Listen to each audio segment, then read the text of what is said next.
Hi friends, இந்த வீடியோவில் வீட்டிலேயே வெல்க்ரோ வந்து எப்படி பண்ணுறது அப்படின்னு தான் பார்க்க போகிறோம். இது வந்து நம்ம சப்ஸ்கிரைபர் அடிக்கடி கமெண்ட்டில் கேட்ட ஒரு வீடியோ. ஸோ அதனால தான் வெல்க்ரோ வந்து வீட்டில் எப்படி பண்ணுறதுன்னு நான் ட்ரை பண்ணி பார்த்தேன். ஸோ அதை தான் இந்த வீடியோவில் பார்க்க போகிறோம். ஸோ இந்த மாதிரி வீடியோஸ்லாம் தொடர்ந்து பார்க்க நம்ம சேனலை சப்ஸ்கிரைப் பண்ணி பெல் ஐக்கான் கிளிக் பண்ணி ஆல் நோட்டிஃபிகேஷன் கிளிக் பண்ணிக்கோங்க.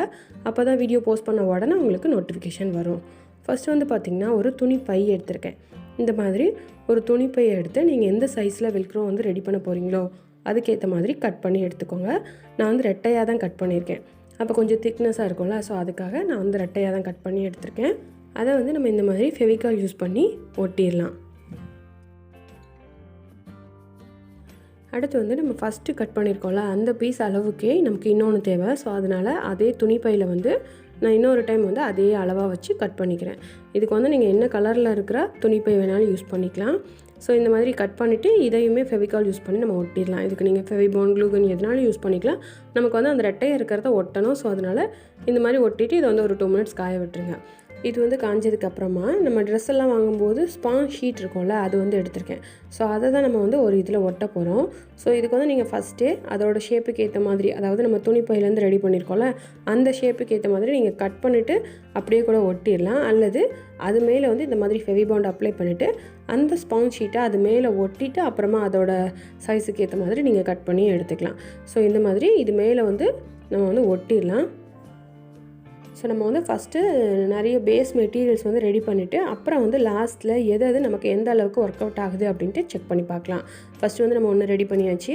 அடுத்து வந்து பார்த்திங்கன்னா நம்ம ஜாமான்லாம் கழுவுறதுக்கு யூஸ் பண்ணுவோம்ல, அதை வந்து எடுத்திருக்கேன். அதில் வந்து இந்த மாதிரி இதை மட்டும் நான் பிரித்து எடுத்துக்கிறேன். இது வந்து நம்ம கட் பண்ணி எடுக்க தேவையில்லை, அப்படியே நம்ம கைட்டே பிரித்தோனாலே அழகாக வந்துடும்.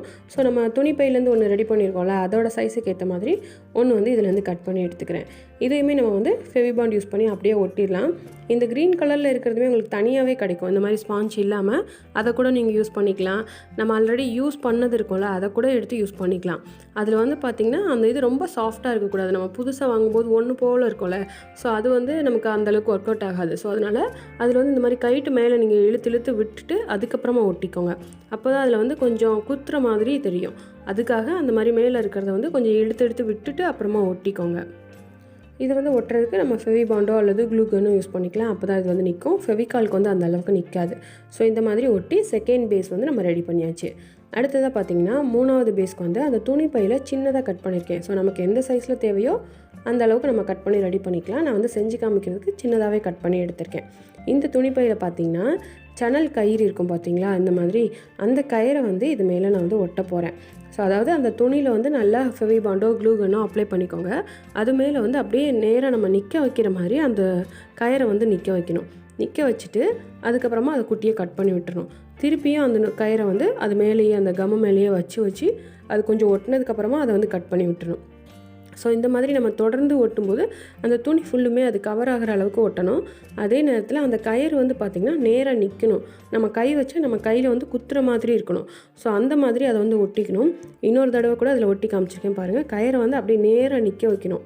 நேராக நிற்க வச்சு அது நல்லா அப்படியே ஒட்டி நிற்கணும். அப்புறம் நம்ம எக்ஸ்ட்ரா இருக்கிறத மேலே வந்து கட் பண்ணி எடுத்துடணும். திருப்பியும் அதே மாதிரி அதை அப்படியே ஒட்டி எக்ஸ்ட்ரா இருக்கிறத கட் பண்ணிடணும். இப்போ பாருங்கள், அந்த இது ஃபுல்லுமே நான் ஒட்டிட்டேன். நம்ம தொட்டு பார்க்கும்போது தெரியும் கையில் வந்து குத்துற மாதிரி அந்த கயிறு வந்து நேராக நிற்கும். ஸோ 3வதாக நம்ம ஒரு பேஸ் ரெடி பண்ணியாச்சு. அடுத்து வந்து பார்த்திங்கன்னா துணிப்பையில் சின்னதாக ஒன்று கட் பண்ணி எடுத்திருக்கேன். அடுத்து வந்து பார்த்திங்கன்னா பிளாஸ்டிக் கயிறு எடுத்திருக்கேன். நம்ம துணியெல்லாம் காய போடுறதுக்கு யூஸ் பண்ணுவோம்ல அந்த கயிறு எடுத்திருக்கேன். இப்போ வந்து நம்ம சணல் கயிறுக்கு வந்து எப்படி ஒட்டினோமோ அதே மாதிரி தான் இந்த பிளாஸ்டிக் கயிறுக்கு ஒட்டணும். எனக்கு வந்து இது கொஞ்சமாக தான் கிடச்சிச்சு. ஸோ அதனால் சின்ன பீஸாக செஞ்சு காட்டுறேன். இதுலேயுமே பார்த்திங்கன்னா இந்த மாதிரி ஃபெவிபாண்ட் அப்ளை பண்ணிவிட்டு அந்த கயிறை வந்து அப்படியே நேராக நிற்கிற மாதிரி ஒட்ட வைக்கணும். நம்ம தொடும்போது அந்த கயிறோட அந்த ஷார்ப்னஸ் வந்து நம்ம கையில் படணும். ஸோ அந்த மாதிரி ஒட்டணும். இதுவுமே அது ஃபுல்லுமே நம்ம வந்து ஒட்டிடணும். இந்த மாதிரி நம்ம கயிறு யூஸ் பண்ணி ரெடி பண்ணும்போது பார்த்திங்கன்னா எந்த அளவுக்கு இதை வந்து நீங்கள் நெருக்கமாக ஒட்டுறீங்களோ அந்த அளவுக்கு நமக்கு ரிசல்ட் வந்து கரெக்டாக இருக்கும். ரொம்ப கேப் விட்டு ஒட்டிங்கன்னா அந்த அளவுக்கு ஒர்க் அவுட் ஆகாது. ஸோ அதனால் நீங்கள் ஓரளவுக்கு அதை வந்து நல்லா நெருக்கமாக கேப் இல்லாமல் அந்த கயிறு வந்து ஸ்ட்ரைட்டாக நிற்கிற மாதிரி நம்ம கையில் குத்துற மாதிரி கரெக்டாக ஒட்டிக்கோங்க. இப்போ பாருங்கள், என்கிட்ட இருக்க கொஞ்சம் கயிறை வச்சு நான் சின்னதாக ஒரு பீஸ் ரெடி பண்ணியிருக்கேன். அடுத்து வந்து பார்த்திங்கன்னா பழைய ப்ரூம் ஸ்டிக் இருக்கும்ல அதுலேருந்து கட் பண்ணி எடுத்திருக்கேன். இதை கூட இப்போ நம்ம கயிறில் வந்து எப்படி ரெடி பண்ணமோ அதே மாதிரி துணிப்பையில் வந்து நீங்கள் ஃபெவிபாண்ட் அப்ளை பண்ணி நேராக நிற்க வச்சு இந்த ப்ரூம் ஸ்டிக்கோடதை கூட யூஸ் பண்ணி பார்க்கலாம். இப்போ வந்து நம்ம இது வரைக்கும் ரெடி பண்ண பேஸ் மெட்டீரியல்ஸ் எல்லாமே நல்லா காய வச்சு எடுத்தாச்சு. ஸோ இதெல்லாம் இப்போ எந்த அளவுக்கு ஒர்க் அவுட் ஆகுது அப்படின்ட்டு நம்ம செக் பண்ணி பார்க்க போகிறோம். ஃபஸ்ட் வந்து பார்த்திங்கன்னா நம்ம ஜாமான் கழுவுறதுலேருந்து ரெடி பண்ணோம்ல, அதுவும் அந்த ஸ்பாஞ்ச் ஷீட்லேருந்து ரெடி பண்ணதையும் ரெண்டையும் சேர்த்து வச்சு ஒட்டி காமிச்சிருக்கேன். இது வந்து பார்த்திங்கன்னா ஒட்டுது, அதாவது ரெண்டுமே கீழே விழாத அளவுக்கு ஒட்டிக்குது. ஆனால் நம்ம வெல்க்ரோலாம் எந்த அளவுக்கு திக்காக நல்லா ஒட்டிக்கும் அந்த அளவுக்கு வந்து இது நிற்கலை. ஆனால் ஜஸ்ட் வந்து ரெண்டையும் நம்ம ஒட்டி வச்சுக்கிறதுக்கு இது வந்து நிற்கும். இப்போ ஒட்டி வச்சுட்டு நம்ம திருப்பும்போது பாருங்கள், ஒரு பீஸ்லேருந்து இன்னொரு பீஸ் வந்து கீழே விழாது, அந்த அளவுக்கு தான் அது வந்து ஒட்டுது. ஆனால் அந்த வெல்க்ரோ அளவுக்கு நல்லா திக்காக இறுக்கி பிடிக்கிற அளவுக்கு இது வந்து ஒட்டலை. ஸோ ஓரளவுக்கு இது வந்து ஒட்டுது. அடுத்து வந்து பார்த்திங்கன்னா நம்ம சணல் கயிறுலேருந்து ரெடி பண்ணோம்ல, அதையும் அந்த ஸ்பாஞ்ச் ஷீட்டில் இருக்கிறத சின்னதாக அதுக்கேற்ற மாதிரி கட் பண்ணியிருக்கேன். ஸோ இது மேலே வந்து இன்னொரு ஸ்பாஞ்ச் ஷீட், அதாவது இதே அளவுக்கு அதை கட் பண்ணி இன்னொருக்க ஒட்டிக்கிறேன். ஏன்னா அது வந்து ரொம்ப சின்னதாக இருக்குல்ல, ஸோ அந்த கயிறு வந்து நல்லா அதில் வந்து குத்தணும். ஸோ அதுக்காக இன்னொருக்க வந்து அந்த ஸ்பாஞ்ச் ஷீட்டை சின்னதாக கட் பண்ணி அது மேலே ஒட்டிக்கிறேன். நம்ம இன்னொரு லேயர் கூட ஒட்டிக்கலாம், அது திக்காக வேணும். ஸோ அதுக்காக தான் இந்த மாதிரி ஒட்டுறேன்.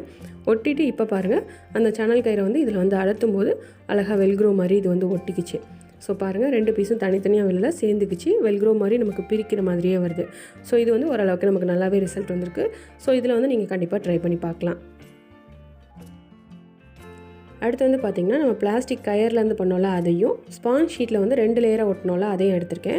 இது ரெண்டையும் இப்போ பாருங்கள் ஒட்டியாச்சு, தனித்தனியாக வரல, ரெண்டுமே நல்லா சேர்ந்து நின்றுக்குச்சு. நம்ம வெல்க்ரோவில் எப்படி பிரிப்போம் அந்த மாதிரி பிரிக்கும் போது மட்டும்தான் வருது. இதுவுமே ஓரளவுக்கு சூப்பராகவே ரிசல்ட் வந்திருக்கு. ஸோ அதனால் இதுவுமே நீங்கள் வந்து ட்ரை பண்ணி பார்க்கலாம். அந்த பிளாஸ்டிக் கயிறு மட்டும் நல்லா நேராக நிற்கிற மாதிரி பார்த்துக்கோங்க. ஸோ அப்போ நமக்கு வந்து கரெக்டாகவே வெல்க்ரோ வந்து கிடைக்கும். அடுத்து வந்து பார்த்திங்கன்னா துணிப்பையில் ரெட்டையாக நீளமாக ஒரு பீஸ் கட் பண்ணி ஒட்டி எடுத்திருக்கேன். இதில் வந்து பார்த்திங்கன்னா டபுள் செல்லோ டேப் வந்து ஒட்ட போகிறேன். ஸோ அந்த நீளத்துக்கு ஏற்ற மாதிரி அதில் வந்து கட் பண்ணிவிட்டு அதில் வந்து நம்ம ஒட்டிக்கலாம். இது வந்து ஒட்டும்போது பார்த்திங்கன்னா அந்த துணியோட அந்த டபுள் செல்லோ டேப் ஒட்டுதில் அந்த இடத்துல வந்து ஃபெவிபாண்டோ அல்லது க்ளூகன்னோ கூட நீங்கள் அப்ளை பண்ணிவிட்டு அதுக்கப்புறம் கூட ஒட்டிக்கலாம். அப்போ வந்து ஒட்டும்போது இன்னுமே ரொம்ப ஸ்ட்ராங்காக இருக்கும். ஸோ அதுக்காக அந்த மாதிரி கூட ஒட்டிக்கலாம்.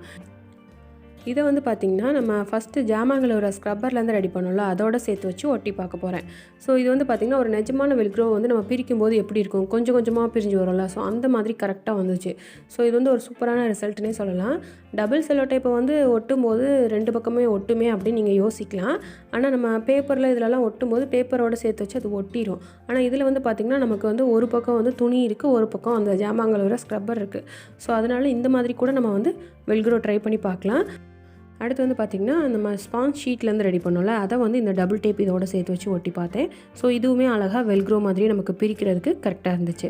ஆனால் அந்த கயரில் ரெடி பண்ணது வந்து இதில் நிற்காது. ஏன்னா நம்ம கயர் வந்து ஸ்ட்ரைட்டாக நிற்கிற மாதிரி பண்ணியிருக்கோம்ல, ஸோ அதனால் இதில் வந்து கரெக்டாக வராது. ஸோ இந்த மாதிரி நம்மளால் வெல்க்ரோ வாங்க முடியாத நேரத்தில் ஒரு டெம்பரரி யூஸ்க்கு வீட்டிலையே நம்ம வந்து வெல்க்ரோ வந்து இந்த மாதிரி ட்ரை பண்ணி பார்க்கலாம். ஸோ கமெண்ட்டில் வந்து கேட்டுகிட்டே இருந்தனால இதை வந்து நான் ட்ரை பண்ணி பார்த்து வீடியோவை போஸ்ட் பண்ணியிருக்கேன். ஸோ இந்த வீடியோ உங்களுக்கு கண்டிப்பாக பிடிச்சிருக்குன்னு நினைக்கிறேன். பிடிச்சிருந்தால் லைக் பண்ணுங்கள், உங்கள் ஃப்ரெண்ட்ஸ் அண்ட் ஃபேமிலிக்கு ஷேர் பண்ணுங்கள். நீங்கள் இன்னும் நம்ம சேனலை சப்ஸ்கிரைப் பண்ணாமலே பார்த்துட்ருக்கீங்க அப்படின்னா சப்ஸ்கிரைப் பண்ணி பெல் ஐக்கான் கிளிக் பண்ணி ஆல் நோட்டிஃபிகேஷன் கிளிக் பண்ணிக்கோங்க. அப்போ தான் வீடியோ போஸ்ட் பண்ண உடனே உங்களுக்கு நோட்டிஃபிகேஷன் வரும். நெக்ஸ்ட் கிராஃப்ட் வீடியோவில் பார்க்கலாம். தேங்க்யூ.